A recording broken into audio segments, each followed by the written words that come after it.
Assalamu alaikum wa rahmatullahi wa barakatuh. Nizere ko aho muri hose muri gusarura ibyiza, dore ko twinjiye mu minsi 10 ya nyuma ahabonekamo ijoro ry'ubugabe. Ndagira ngo mubwire agakuru gatoya gashobora kukwigisha cyangwa se ugakuramo inyigisho zikomeye cyane. Hari umusore yari yarabuze akazi, ari umushomeri. Ku mahirwe aza kubona ahantu bamuha ikiraka cy'ukwezi. Umukoresha we cyangwa se bosi we aramubwira ati, uku kwezi nugukora neza no gutunganya neza, uraza guhabwa akazi biri official. Umusore aravuga ati, igihe nari maze mbabaye akazi, ngiye gukora uburyo nshoboye akazi nkabona. Muri no minsi 30 nta kiri bumbuze gukora akazi kanjye neza. Nzajya nzinduka kandi bashe no kugatunganya. Ako kazi kari akazi k'ubusekirite mu ruganda. No kuvuga icyo yari ashinzwe ni ukucunga uruganda ntihagire ibintu byibwamo cyangwa se byangirikiramo abireba. Nuko nyine abakozi b'uruganda iyo bamaze gukora, ku mugoroba barataha.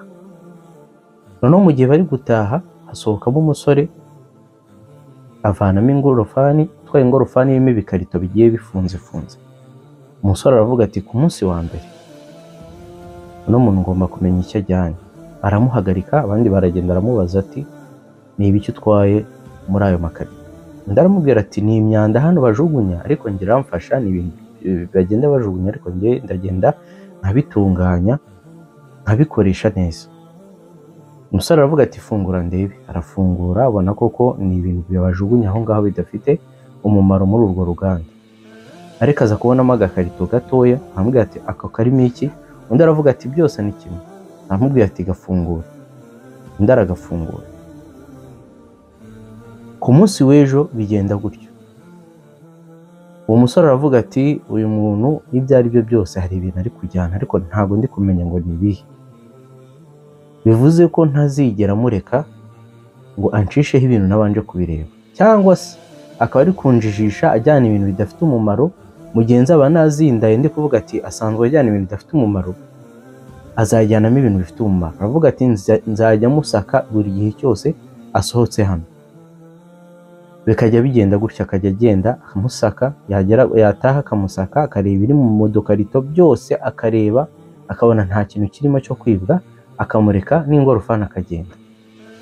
Umunsi wa gatanu, wa gatandatu, wa 15, wa 18, bigeze ku munsi wa 20, aramuhagarika aramubwira ati, reka ndebemo. Arebamo usanga nta cyahindutse, ni bya bintu yirirwa ajyana.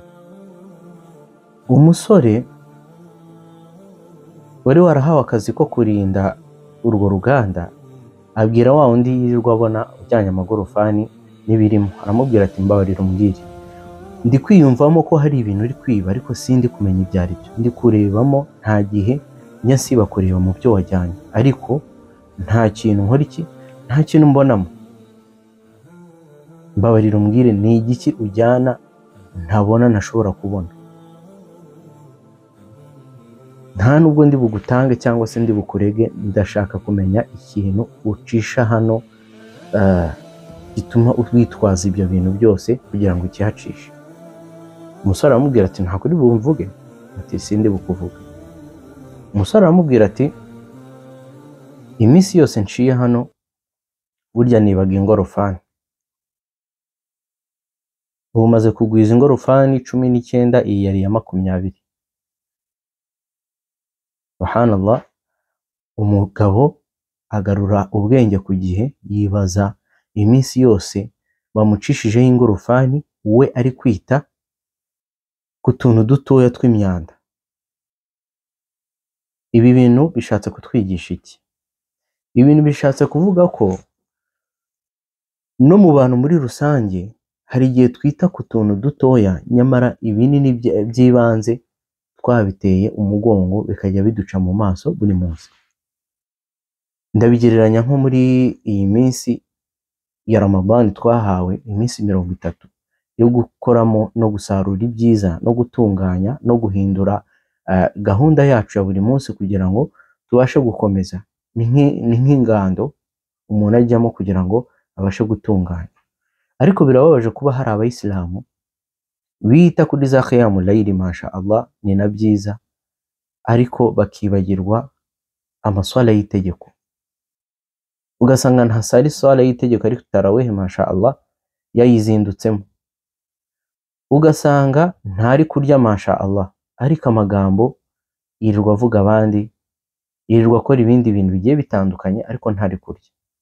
Aha rero ntabwo bitandukanye n'uwo muntu uri kwita ku tuntu duto bamunyuzaho ingorofani buri munsi kandi yicaho ayireba, ariko akita utuntu tudafite umumaro.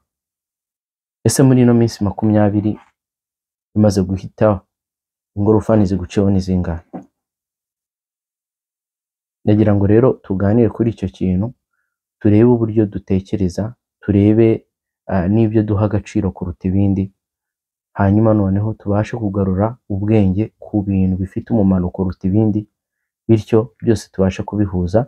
Mbifuriza yuko Allah yazabaha kugera mu ijoro rya Lailatul Qadri, akabakirira ubusabe bwanyu n'ibikorwa byanyu ndetse no kwicuza kwanyu muri rusange. Wassalamu alaikum wa rahmatullahi wa barakatuh.